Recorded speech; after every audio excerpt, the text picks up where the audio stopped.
Good afternoon. I'm Todd Murphy, President of the Jefferson Chamber, and I'm here with Parish President of Jefferson Parish, Cynthia Sheng. Welcome to our first edition of Vision and Voice Engage 2020. This will be our virtual Vision and Voice, and we hope that you gain some valuable information. Today we're going to talk a lot about just what's going on to our viewers at home. Hopefully you're at home. About what's going on in our parish, what's going on with this pandemic, and what we can do as responsible citizens and business leaders to respond to this unprecedented event. Welcome, and thank you for taking time to be with us today. Thank you for having me, Todd. Sure. Thank you. I would just like to open it up for discussion, and maybe you can kind of give us an update as we sit here on Tuesday, March the 31st, of where are we with some of the numbers, what are some of the critical needs for Jefferson Parish, what can we do to help? So the numbers are tough. Today, Louisiana, we had 5,237 positive cases with 239 deaths. And in Jefferson Parish, we had 1,193 positive cases with 57 deaths. So, you know, the message that I want to tell people is we are still climbing. I mean, we talk about flattening the curve and coming to our peak. We are still on the up climb, no doubt. And the other thing that I really want to impress upon people is, I know when people watch the news and they're online getting their news, they're on television getting their news, it's all coronavirus, and that's the assumption that, you know, the whole world is dialed into this, and rightly so. But make no mistake, we lead the country. New Orleans leads the country in deaths per capita, and even Jefferson Parish, we don't have as many deaths as New Orleans, but in Jefferson Parish, our death rate is higher than New York City's death rate. So that is what I want everybody in the region to understand is we are the top of this. We are definitely a hot spot, and luckily there are some federal resources. You know, I know they're really working right now in getting that together with the convention center to help. And let's talk about why are we at the top? What are some of those key indicators that are pushing our numbers so high here in Jefferson and really in the whole region? So when we initially were learning about this weeks ago, you know, the doctors had always told us that it's about, you know, 80% of cases you're going to be mild. You're not going to need a doctor's appointment. And that is one of the reasons why we think the transmission rate is so high, is that people may have had this and it may have still been going to work, been out in the community. You're going to have 15 to 20% that you're going to need medical attention. And then a third of that, you have to go on a ventilator. That kind of 30% of the hospitalized needed to go on a ventilator is what we were told. And as we come day after day and the state is pushing out hospitalization rates and ventilator rates, we see that in our area it's a higher rate of people having to go on a ventilator than what was expected. And I think, you know, we've heard this before, we always talked about this. The chamber, you all had, you know, are doing a campaign about, you know, healthy living. Health and wellness, yes. Exactly, that, you know, we're not as healthy in our area. Mm-hmm. We have a lot of what they call comorbidities. And so, coupled with, especially in Jefferson Parish, we're an older population, and that's the vulnerable people, right? Older and having underlying health issues. Mm-hmm. And unfortunately in Jefferson Parish, we do not have a good demographic for that. Right. Approaching this well, virus. I mean, it's that issue we've heard about for years, that we lead the country in obesity, in high blood pressure issues, and heart problems, and so all of those are what really attract this virus, unfortunately, and the older population that you mentioned. Yes, and so we're dealing with it like everyone else, but we're taking a bigger hit on it because of these issues, the age and the other illnesses. And that's not a scare tactic. That's just a fact. That's right? Just the reality, and that's what the numbers are. Right. That's what the numbers are. Because why are we Jefferson Parish? Why is Jefferson Parish a higher death rate than New York City? Why is that? You know, and it's exactly the two things we're discussing. Right. So how are we doing as a parish in flattening the curve? And I know this is everybody's talked about this as kind of the critical week as we sit here going into April. But how are we doing as a parish in terms of staying at home and at the same time keeping our businesses afloat? Mm-hmm. I think, you know, I thoroughly believe, and I don't, you know, that whatever we do, we reduce the death rate. Whatever sheltering in place, being at home, staying at home, only essential businesses going out, you know, even my family, You know, my son might have been going out to the grocery a couple times a week. I'm like, one time a week you go to the grocery, I want you in. Those kind of extreme staying at home measures, I think, help us. And again, it's about flattening the curve, it's about spreading out this virus over time, just so that we can, the medical capacity can you know, always be there for one of us who's sick. They have a bed, they have a ventilator. That's all that this flattening the curve is about. You know, of course, the overall infection rate has to be low, so the critical cases aren't as high, but it's just so that medical capacity can take place. And, you know, the federal government and what they're doing now is they're setting up at the convention center for that patient that is what they call a step down or a level 2 patient, that you don't need the critical care in a hospital bed, you still need medical attention. And we're gonna move those to the convention center, and they're putting, you know, I think they're up to a 3,000 bed capacity, and I think they're trying to start in a tiered way. But that's, the mathematicians and the people who do the modeling know that this is coming. We are still on the climb on this, and it's tough. It's tough to be coming into a week like this. And it's really interesting because before all of this started, we knew that we had some great medical institutions here in Jefferson Parish and throughout our region, but I heard from many people, how do we support all these hospitals? And now we're hitting almost any capacity at the hospitals. And if you see the governor's, you know, briefing, he'll give a date of when we're going to run out of hospital beds. He'll give a date of when we'll run out of ventilators, and we're, you know, hopefully going to get some support with the ventilators situation. But, you know, if you talk to the hospitals, of course those are very key issues, but it's the staffing and that's tough, the nursing, the nurse staffing, and, you know, just people are weary and people are tired. And so I think that's what we're facing. We're in this quite a few weeks now. And I like to say, even our team, you know, the adrenaline takes you so far, and you're kind of on high adrenaline for a couple weeks. And coming into this week, I think it was tough. It's tough for a lot of us, but you know, it's a fight that we all know the importance of, and we all believe in, and we're all in it for the long term. And you mentioned healthcare workers being weary, and I know they're also out of supplies, and I think we had some good news today, so maybe we could share a good story that happened.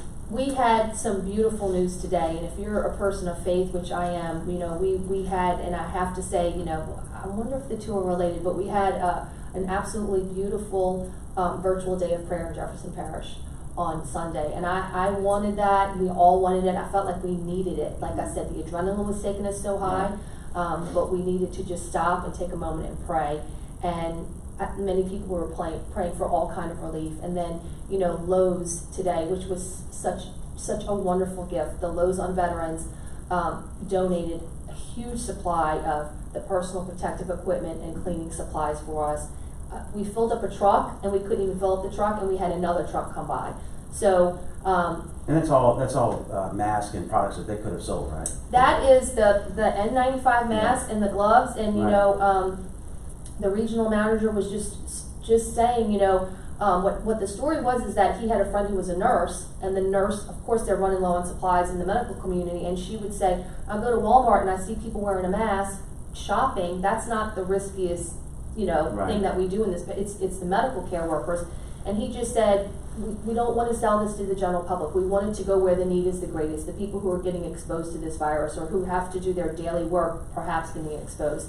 And they donated all those supplies to us, and it's incredible. And I gave him my commitment. I would put it in the right hands. So this is not a general distribution to the public. This is, you know, for our police and our fire services and our transit people, and you know, the people who are preparing food, and will offer it to, you know, those kind of folks who in their daily work they need to be protected. And those people on the front line. And you know, we talked offline earlier today about the school system, and you know, they're feeding thousands of kids at various locations, but they need this protection. They need this protection. You know, Superintendent Brumley, it's so incredible. Early on, he's like, I'm going to feed the kids, I'm going to do whatever. He's expanded that.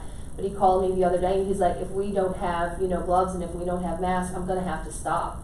So I mean, he's certainly on our list to give that to, because the getting food to families is very critical for us now. It's very critical, and you know, our parish, by and large, is a wealthy parish, and these kids, nobody should be going hungry. Right. And so what we're working with Second Harvesters. Our council is very involved in this issue, and they're going to be doing some initiatives to to work on some delivery of food. We want to match the demand with the supply, of course. So, but on a daily basis, you can call 211 and get the food distribution from Second Harvesters. But our council has really, in the past couple of days, taken the lead on trying to get food distributed throughout the community. And Yeah. I think you're going to see some initiatives on that front that they're working on. Great, great. And we're seeing a lot of restaurants that are working really hard to get food out via curbside pickup, delivery.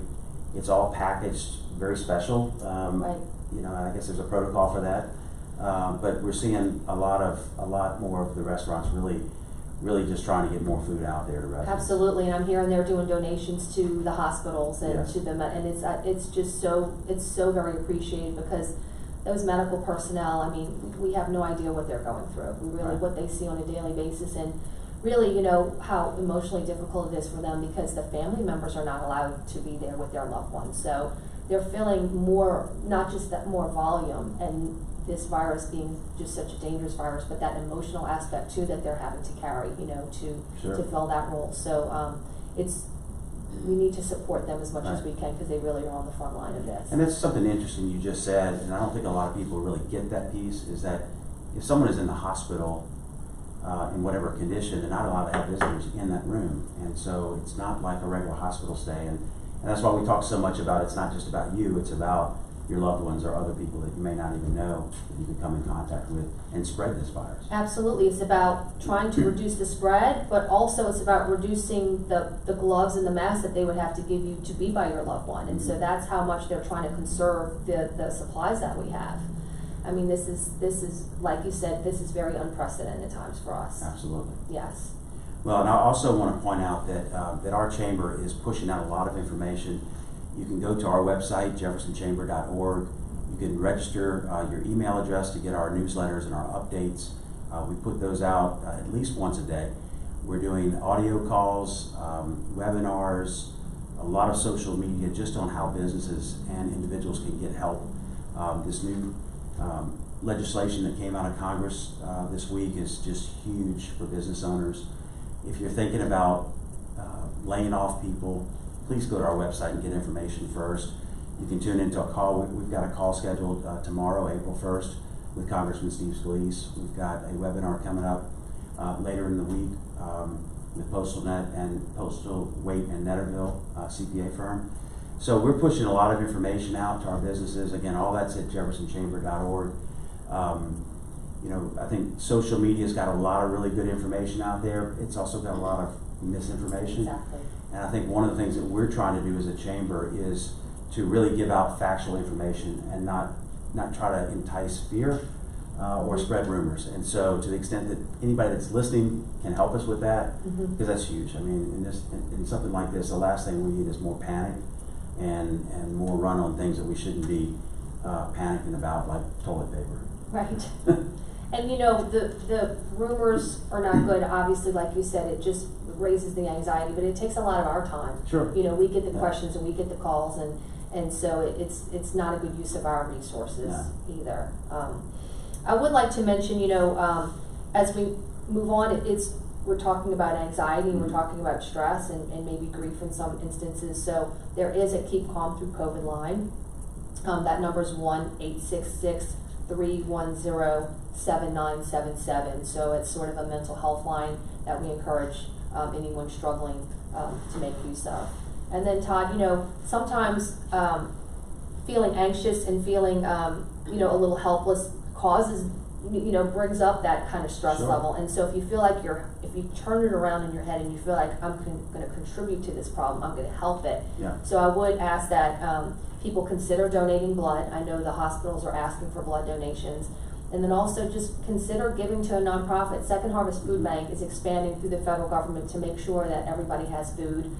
That's a wonderful organization. Absolutely. Some churches are getting involved. Find a nonprofit that's on the front line of this issue and just make a monetary donation to them. Any amount helps, right? Certainly. So you just don't feel as helpless at home. You feel like I am, especially if you haven't been affected. If you're somebody who has your full paycheck, right? Right. I think, we're really asking those people, wealthy people in the community, who can just easy give on the online, Right. it just takes a minute.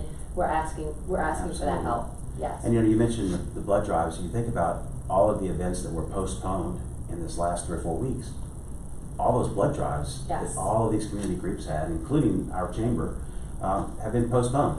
And so, you know, you kind of think through that. Sure, it creates a shortage because you're not getting those donations, but yes, certainly a good point, and there are certainly a lot of nonprofits that need help right now as well. Yes, yes. Can you give that 800 number again for mental health? So it's called the Keep Calm Through COVID line. It's 1-866-310-7977. Anyone Right. struggling? Yeah, and you know, fortunately, we've had, if there's been a silver lining to this whole thing of staying home, is that we've had gorgeous weather by and large. I mean, it's really been nice, and people they're out and about on bicycles and walking and enjoying the weather, 6 feet apart, but enjoying, you know, being outside. And so, if there's a silver lining, it's been a beautiful time of the year where maybe people aren't just, you know, forced to stay inside the walls of the home. It is the silver lining, and you know, I was talking to some of my friends, and it was like it brings us back, like it's like the 50s where people are walking in the neighborhood, Yeah. or people are sitting on that porch, and so maybe that's something we can keep with us. It's that family bonding time, and you know, one of my cousin who's a doctor, she suggested to me, she's like, if you have enough bathrooms, try to not share bathrooms if you don't have to. And I thought that was a great idea. So, you know, my son tends to come use my bathroom, and he has a bathroom of his own, but mine's usually closer to the kitchen. So he, you know, I said, look, I'm out a lot, and we know we can do this, you know. So she said it's good to just have a common area that you wipe down a lot, but if everybody has their own bedroom, try to not, you know, cross-contaminate that. So I thought it was a really good idea that we started implementing in our house. That's great. But I do see a lot of families very close still, and so keep in mind, you know, you kind of even have to social distance in your own family sometimes, and not be that, oh, well, this just because this person's a blood relative, I'm still gonna hug them and kiss them, and my aunt's coming over. No, we need to like really social distance individually, right? Especially with young kids, and especially with the elderly. Yes, Yeah. especially with the elderly. Yes. Well, thank you for your time today, and thank you to our citizens and all of our businesses who are donating, who are helping, who are staying in touch, and who are staying home. Our message is to be patient. Our economy is going to come back. Our businesses are going to come back. We're going to get through this, and we hope that you will visit our website, jeffersonchamber.org. Please sign up for our newsletter so you can get our emails. Thank you for tuning in today, and we're going to have a regular series for as long as we're stay at home with this virtual Vision and Voice Engage 2020. Thank you.